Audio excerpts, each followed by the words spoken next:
হামারে বিল্লি হামসে ম্যাও, হিন্দিতে একটা শব্দ আছে যে আপনার বিল্লি আপনার সাথে মানে ম্যাও করে উঠছে। এখন আমরা বিষয়টা আসলে কার সাথে কানেক্টেড করব? এটা কি জনাব তারেক রহমানের সাথে কানেক্টেড করব, নাকি রাজনৈতিক দল হিসাবে বিএনপির সাথে কানেক্ট করব, নাকি ডক্টর মোহাম্মদ ইউনূসের সাথে কানেক্ট করব? আমার পারসেপশন বলছে এটা বিএনপির জন্য, বাট আবার আরেক পারসেপশন বলছে এটা ডক্টর মোহাম্মদ ইউনূসের উপর একটা চাপ প্রয়োগ করার চেষ্টা চলছে। দর্শক, গতকালকে আপনার ইউরোপীয় ইউনিয়নের একজন উচ্চ প্রতিনিধির সাথে ডক্টর মোহাম্মদ ইউনূস বলছিলেন যে এই ডিসেম্বরের মধ্যেই সম্ভবত নির্বাচন হতে যাচ্ছে, এবং সেনাপ্রধানের যেই একদম প্রথম এই সরকারকে ক্ষমতায় বসানোর পরে সেনাপ্রধান বলছিলেন যে 18 মাসের মধ্যে নির্বাচন হবে। গেল এক সপ্তাহ আগেও সেনাপ্রধানের বক্তব্য ছিল যে সবাই সতর্ক করছেন আগামী ডিসেম্বরের মধ্যে যেন নির্বাচন হয়। ইসি বলছে ডিসেম্বরের মধ্যে নির্বাচন হয়, বাট আজকে যখন গতকালকে ডক্টর ইউনূস বললেন ডিসেম্বরের মধ্যে নির্বাচন হতে পারে সম্ভবত, এর একদিন পরেই আজকে এই জাতীয় নাগরিক পার্টির যিনি প্রধান আছেন, দ্বিতীয় আছেন, তৃতীয় আছেন, তারা সরাসরি ডক্টর মোহাম্মদ ইউনূসকে এক ধরনের হুমকি দিল। আমার কাছে মনে হইল নাকি হুঁশিয়ারি বলবো, একটু পার্থক্য তো আছে। কেননা নির্বাচন কখন হবে এই সিদ্ধান্ত এই ছাত্রদের রাজনৈতিক দল মনে হয় নিতে যাচ্ছে। তাদের বক্তব্য আওয়ামী লীগের বিচার না হওয়া পর্যন্ত নির্বাচন হবে না। এটা তো ভাই একটা সাংঘর্ষিক অবস্থান না, যে আওয়ামী লীগের বিচার না হওয়া পর্যন্ত নির্বাচন হবে না। তো এটা 5 বছর হইতে পারে, 10 বছর হইতে পারে, 2 বছরও হইতে পারে।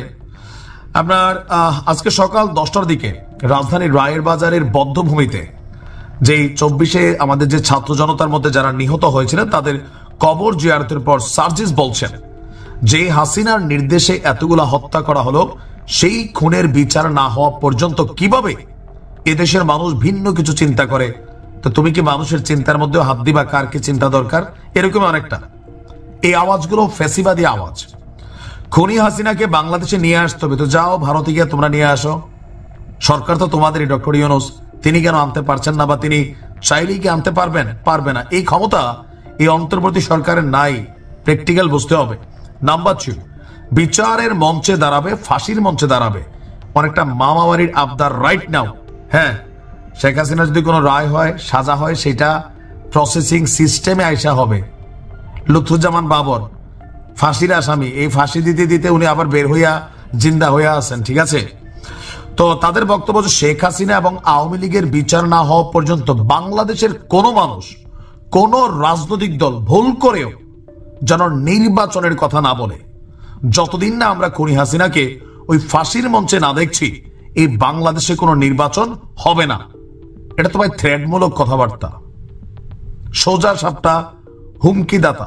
মানে আমার যেটা বলো, হুমকি একটা দেওয়া হলো, নির্বাচন হবেই না। সরকারকে হুমকি দেওয়া হলো, বিএনপিকে হুমকি দেওয়া হলো। তোমরা রাজনৈতিক দল হিসাবে এটা দাবি করতে পারো, বাট এভাবে হতে দিব না। ফ্যাসিবাদী আওয়াজ।